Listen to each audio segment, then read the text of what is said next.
بسم الله الرحمن الرحيم نحمده ونصلي على رسوله الكريم. We greet you with Assalamu alaikum wa rahmatullahi wa barakatuh from my home here in the Caribbean island of Trinidad on this, the 24th day of the blessed month of Ramadan. And the juz for the 24th day, you'll find it in my book, The Quran and the Moon. It begins with Surah Ar-Rahman and it ends with Surah Al-Mujadila. Now then, we are now in the last week of the month of Ramadan, and in this last week we move away from the moon to the stars, because the dark nights are coming now when you won't see the moon in the sky in the early evening, only the stars. And the movement from the moon to the stars is a movement from recitation of the Quran to study of the Quran, meaning in order to study the Quran, you must first recite the Quran. If you're not constantly reciting the Quran, you cannot truly study the Quran. Now then, we are explaining the footprints of Dajjal. You cannot see Dajjal because at this time he's still a shadow. It's only when the three stages of the shadow are completed, only then you'll see him appearing. Did you hear that word? Appearing in the form of a human being. As a Jew, a young man, powerfully built with the curls at the sideburns, and standing up, in Jerusalem, and declaring, I am the Messiah. But he's not a human being, he's a Dajjal. And we've already explained what is a Dajjal. You may have a different view from mine, never mind. And in the first stage of his mission, we said, which is the longest, Pax Britannica appeared, and in the second stage, Pax Americana appeared, and there's a third still to come, which is about to commence with the Great War, and it's called Pax Judaica, and it's just a brief period of time. The footprints of the Dajjal to which we've been directing attention so far pertain to space and to time. Backward and forward movement in time. Speed, movement in space at such speed that you have hypersonic speed. Dajjal riding on a donkey, and the donkey traveling as fast as the clouds, taking control of the sky, imposing a no-fly zone and so on. I've covered that already. And now tonight I want to turn briefly, so because this is Ramadan, to another one of the footprints of Dajjal. And it's Dajjal and woman. I would be surprised knowing the total success that Dajjal has achieved in playing this tune, that most of the world is dancing to the tune, not just women, men as well. Governments most of all. The feminist revolution, a new sunshine, the sun rising from the west instead of from the east, a new world for the women of the world, that what has come before was obsolete and archaic and was discriminative and oppressive to women. What all the prophets teach was wrong. What all the scriptures gave was wrong. What all the religions have taught was all wrong. And now in this age, we have come to give the first true and accurate and complete and authentic explanation of the role of women in society. Forget the past. It's all in a museum today. This is the new world that the Dajjal has come to give for women. And of course, the truth is located in the Quran. The truth is located in the scriptures. So what the Dajjal is teaching concerning women, while it may dazzle, it's bogus. That's right, because the truth is there. If Dajjal teaches what is in the Quran, fine. But when he teaches the opposite of what is in the Quran, it's bogus. Our Prophet prophesied this day. This is what he said. Whether you're comfortable with it or you're not is irrelevant. He said the last people to come out at Dajjal will be women. And a man would have to return to his home and tie down, meaning coercively restrain his wife, his sister, his daughter, to protect them from being seduced by Dajjal. Meaning the brainwashing of women will be so total and complete that you can say what you want, you can do what you want, you cannot change their minds. That is Dajjal's hypnotic control over women. So then, what is it that Dajjal is going to bring to the world of women? Well, first of all, let's go to the Quran and see what the Quran has to say about women, and this has to be brief if you don't mind. Yeah? Allah speaks in Surah Al-Layl, and listen to what he says. Are you listening? This is the word of Allah. This is absolute truth. Whether you accept it or not, whether you agree with it or not, whether you're comfortable with it or not, once it is the word of Allah, you have to submit to it. Understanding can come afterwards. He says, he says, وَاللَّيْلِ إِذَا يَغْشَى. He takes an oath by the night and by that which with which it shrouds, it conceals so mysteriously. وَالنَّهَارِ إِذَا تَجَلَّى. And then he takes an oath by the day which is totally different from the night. While this is shrouding and concealing, this one is bright light. إِذَا تَجَلَّى. So night and day are not equal to the other. Night and day are completely different from each other, but night and day complement each other. Then Allah goes on to say, Inna sa'yakum lashatta. And this is the one verse of the Quran that Dajjal wishes he could take it out. This is his stumbling block. Inna sa'yakum lashatta.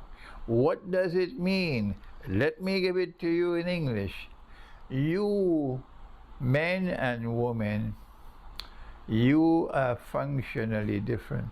No, sorry, I missed out one verse.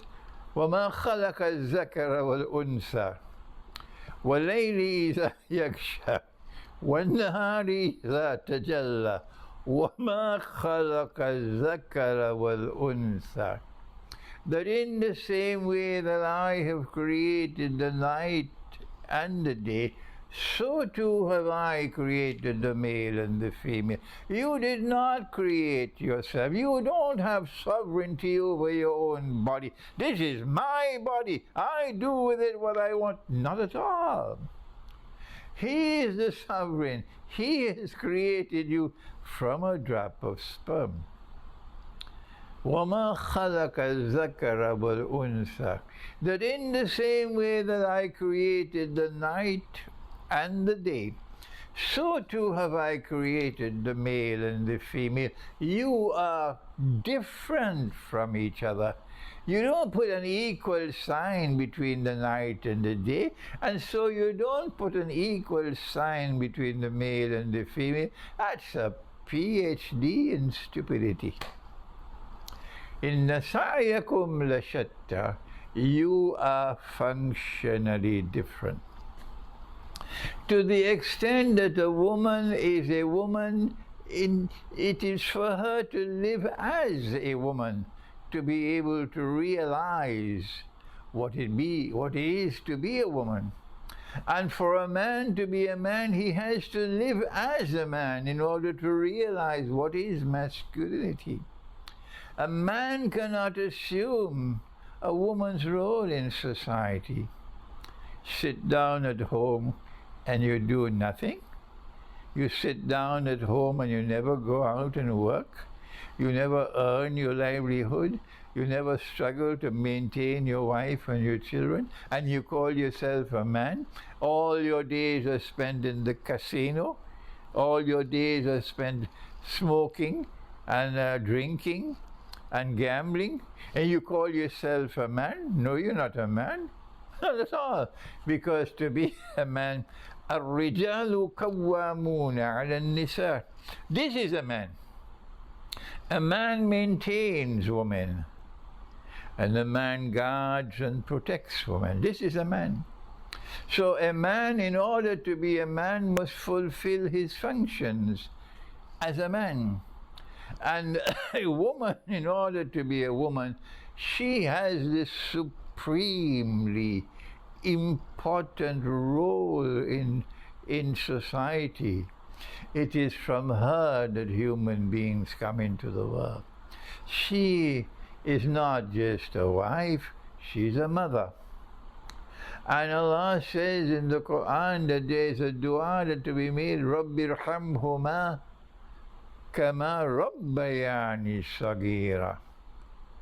That parents to a child are Rabb, like Allah to his servants are Rabb.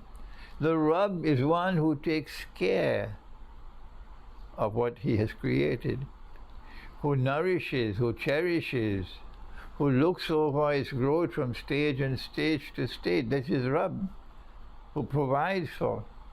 And so parents have the same role towards children as Allah has to his creatures. This is not a simple thing. This is an extremely important thing. And the role of the mother with respect to children is 3 times more important than the role of the father. So said the Prophet ﷺ. A mother has 3 times a status higher than a father in respect of her children.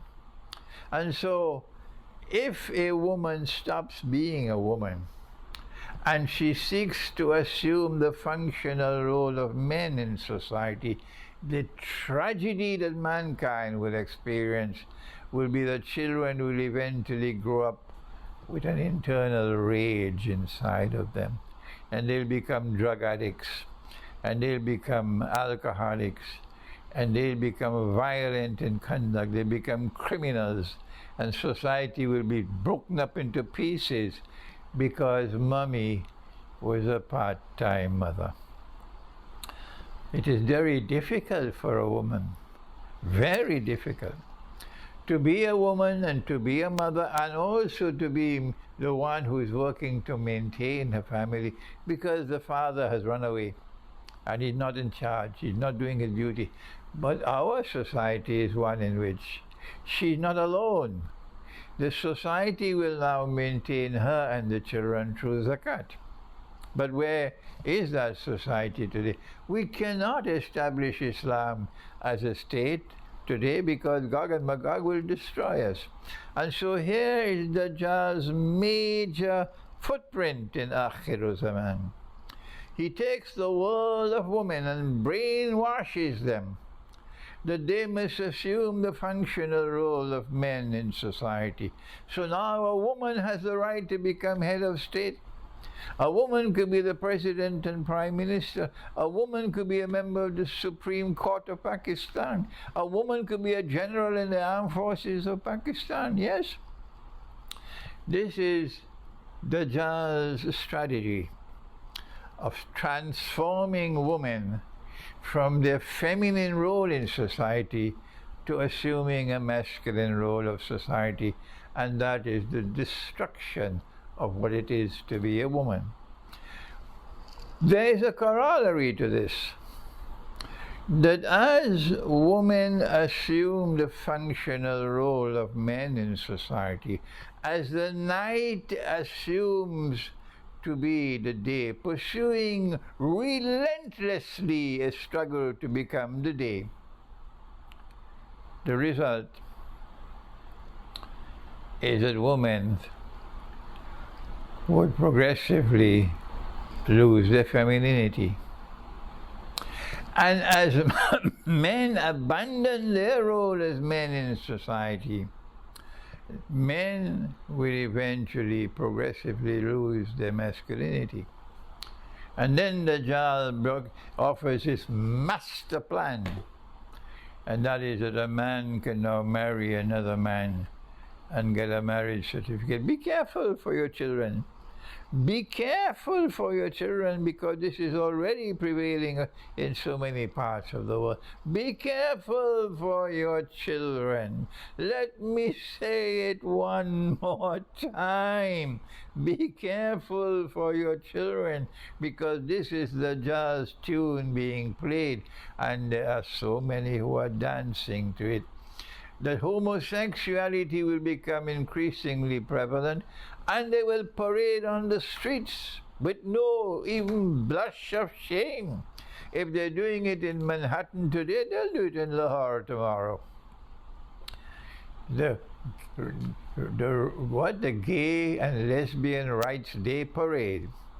And anyone who wants to be a politician and to get votes, they're like, you better be in that parade, otherwise you're going to lose all those votes.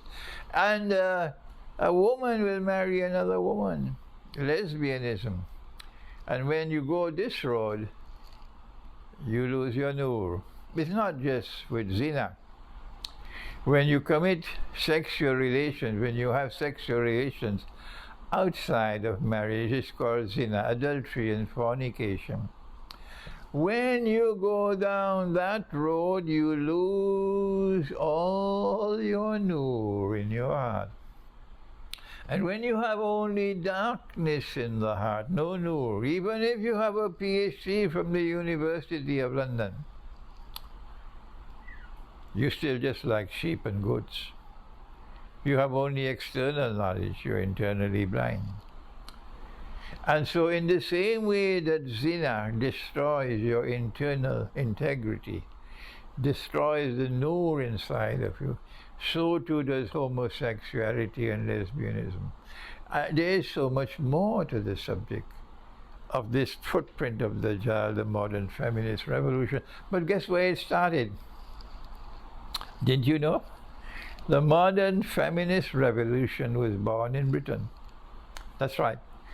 Dajjal's first day. The modern feminist revolution is blossoming in the United States of America. Yes, Pax Britannica. And the modern feminist revolution is therefore, it is connected with Dajjal. It is one of his footprints. We must make the effort to go to the Quran and to study what does Allah say in the Quran? What does the Prophet say in the Quran? He said that the time will come when women will be dressed and yet naked. And so our women must cover. We have the hijab, and they want to ban the hijab. Our women must be covered completely. And he said women will dress like men, and men will dress like women. He prophesied it. This is what Dajjal is going to do. And I was born and grew up in a village where we never saw a woman wearing trousers. Never. Because women dressed, and you could see that's a woman from a dress, and you could see that this is a man from his dress, not only the beard on his face. And then slowly we started to see, when I was a teenager, we started to see women wearing trousers for the first time. It was such a surprise, we thought the sky was falling down. And then came, don't be annoyed with me, the blue jeans Jamaat. And this became a statement of fashion. But we were accustomed to blue jeans, that is the corduroy trouser. This is the work clothing. The men wear these clothing for work. But now somebody took it and made it into a statement of fashion. Every young man wants to be in blue jeans. Yes, if you're a young man and you're not in blue jeans, you're not in fashion. And then it happened one day that the young women say, well, what about us? We can also be in blue jeans. And then the elders wanted to join. Parents, fathers and mothers in blue jeans. One day maybe grandpa and grandma in blue jeans. And then the priest in blue jeans. And the pundit. And the imam goes on the mimbar in blue jeans. This is Gog and Magog doing the Dajjal's work with the blue jeans. When a man dresses, he has to wear the clothes that he would use if he has to ride on a donkey or a horse. So he has to have an upper garment and a lower garment, and the lower garment has to be sufficiently roomy that he could ride on a horse or camel. That's the dress of a man. If you tomorrow when you have more motor cars, you have to use animals once more. You'll know what it is to dress as a man. And the dress of a woman is similar. That she does not reveal the contours and the shape of her body because Allah has blessed her with beauty. Oh yes. And men are attracted to the beauty. So a woman must conceal her beauty. So she wears an upper garment and a lower garment. If you choose to put on blue jeans, at least the upper garment must be up to the knee so that the derriere is not exposed, the shape is not exposed, the legs are not exposed. And this is called haya. This is called modesty. It's called chastity. And it is something increasingly scarce in the world today, the modern world. And so this Ramadan, we call our daughters and our granddaughters and our sisters back to the life of haya, the life of modesty, the life of chastity, in the way you dress, in the way you speak, in the way you conduct yourself publicly. In private, you're with your husband. That's different. But when you're in public, you have to be modest. You have to be chaste. And to call our women back to try to live as a woman and not allow Dajjal to seduce you, to leave the life of a woman and live the life of a man, you won't be happy unless you come back to be a woman. Thank you. Wassalamu alaikum wa rahmatullahi wa barakatuh.